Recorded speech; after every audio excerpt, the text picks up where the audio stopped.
Yan. Yun o, ang ginagawa mo, ba't mo piniplay pa?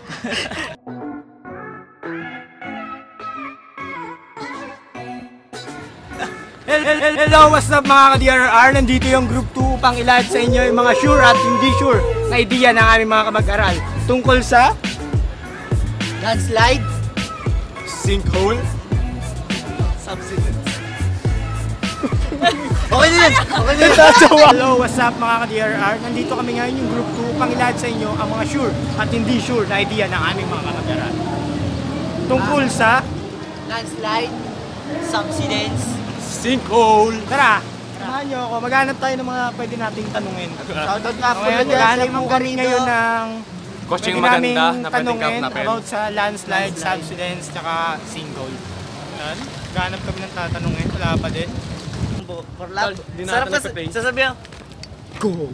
Hindi! Sir, pwede kayo ma-interview, sir? Sa ano po namin, sa vlog po namin sa DIR po. Kaya alam po ba kayo sa, magbigay lang po kayo ng information tungkol po sa landslide. Kung anong alam niyo po sa landslide or sa sinkhole? What's the other one? Landslide, sinkhole. Subsidence. Ay, subsidence po. Pag sinabing landslide is actually the movement of mass object due to gravity. Okay? The other one is sinkhole. Yes po.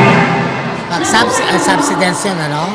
So that meaning to say, it has something to do with the natural calamity down the Earth's surface. Meaning to say, there are still the Earth is not a perfect, real, spherical object, but there are some craters within the Earth's surface. And that causes the movement of the Earth that will cause the sinkhole. Salamat po. Dahil dyan, konting montage muna tayo.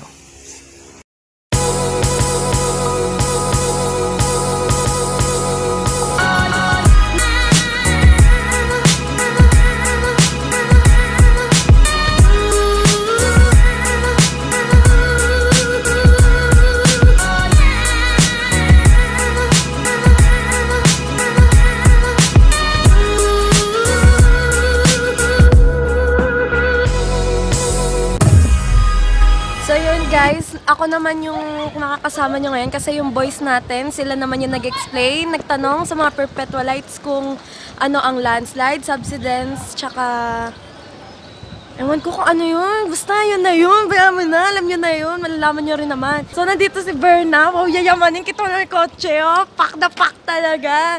Hi. Sure ka ba dito sasagot mo sa sure ako, tsaka di ako sure? Saan ba doon? So sinagot mo, din sa may lindol-lindol. Girl, mayaman lang ako, girl. So, yun nga, yung about sa sinkhole, na-sure ako na ang sinkhole ay nabubuo dahil sa paglambot ng lupa. So, doon sa sinkhole na yun, nagsisimula lang siya sa maliit, and then yung tubig, kapag naipon na ng ipon doon, lalo siya lumalambot at ang nangyayari, lalo siyang lumalaki.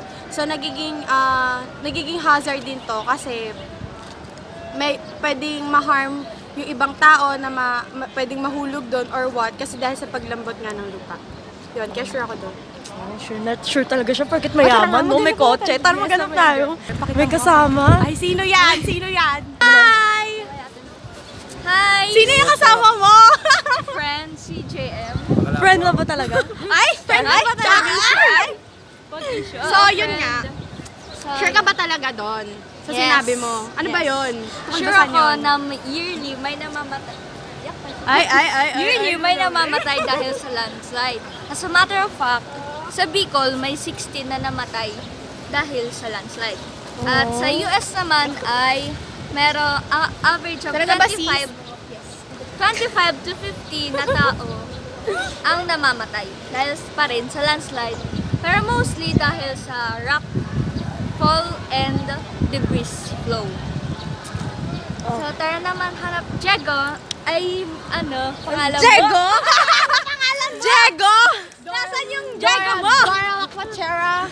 Ito pa eh. Ginoggle na kay Maring Google. Hinanap namin kay Maring Google. Ito, isa pa itong mayaman na to eh, oh. Yayamanin din ba yun, Mami Pinky? Ano ba yung sinabi mo kanina, sure ka doon? Sinulat mo.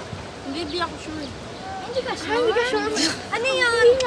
Hindi ako sure. Plastic. Ano yun? Ano yun yung sinkholes can't be prevented? Ano kasi, sa pagkakaalam ko, yung... Tapos. Sa pagkakaalam ko, as trees grows more close to the population, it can cause movement by growing under foundation. Tissue. Tapos, So English. it can draw water out from the soil which can dry up the soil. Oh, na-gets mo yun? Ano ibig sabihin? Hindi ko na-gets yun! Basta naka-video lang ako dito! Kayo naman English, pa na mag-Tagalog eh. Ba't sinabi po si ma'am? Balikan na natin yung mga boys. So, nasa- malalaman naman natin. Sure ako. Landslide is a natural phenomenon that occurs when an external force acted upon. Yes, tama yun kasi due to gravitational force. Dalawa kasi yun, yung resisting force tsaka driving force na nagko-kontra sila. Tulad ng pag ang persang pumipigil or resisting force ay mas mataas, walang possibility na magkaroon ng landslide. Tapos pagka yung equal naman siya, resisting force tsaka driving force, equal siya, wala ding landslide. Magkakaroon lang ng landslide kapag yung driving force ay mas mataas kaysa sa resisting force. Kaya yun, magdudulot ng landslide, yung mga lupa at bato, guguho na. So yun, hanapan naman natin yung sino sa susunod yung mga sure. Si Harold. Hello guys, ngayon sa sure ako, landslide occurs on higher area such as mountain. Sabi dito, ang landslide daw ay nagmumula sa mountain. Nagaanto dahil sa tag-ulan, dahil sa ulan, naiipon yung tubig sa taas, tapos nagbubuo yung mga bato-bato, nagiging puti, kaya ito yung nagiging dahilan kaya nagkakaroon tayo ng mga landslide. So yun, hanapin namin yung ibang member namin. Doon naman sa di ako sure, sinkholes mostly happen after an earthquake. Pwede din naman mangyari pag may, for example, mga nasira ng earthquake na mga sewerage system, kung yung tubig continues to flow, pwede namang magdulot yun ng sinkhole. Yun lang. Ayun. Ito naman si Eman. Pogi namin kaibigan. So yung napunta sa akin, di ako sure. Number 1. Kapag may landslide, affected ang pinaka-ground na layer ng earth na pwede mag-cause ng mas dangerous. Medyo malabo yun So, parang mali. So, para sa akin, tama naman. Ulitin mo na lang, katal natin yun. Kasama yun. Ulitin mo na lang. Cut yan. So, di ako sure. Ay, sure ako pala, sure ako. Ay, tama, di ako sure. Cut. Tanggalin niyo yun. Di ako sure. Game, tana. Di ako sure. Kapag may landslide, affected ang pinaka-ground na layer ng earth na pwedeng mag-cause ng mas dangerous. Syempre.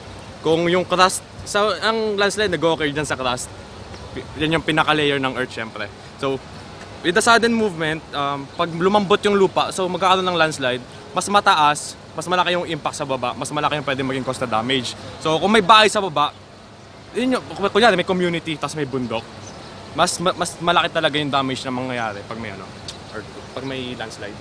Ito naman, Sponsi. Ang aming secretary. Subsidence can be avoided because it happens naturally. So, yun nga. Nagyayari naman talaga ang subsidence naturally kasi kapag umuulan, kaya sa mga bundok, umuulan, diba? Mas malambot din ang mga lupa, kaya nagkakaroon ng subsidence. So ngayon, hanapin na namin yung mga kagrupo namin kasi nagkawatak-watak na kami ngayon eh. Hindi namin alam saan sila nagpunta-punta ngayon. Ito na kami. Check mo lang, Nagtatago-taguan pa. Dito. Bala dito pa. Marina! Marina!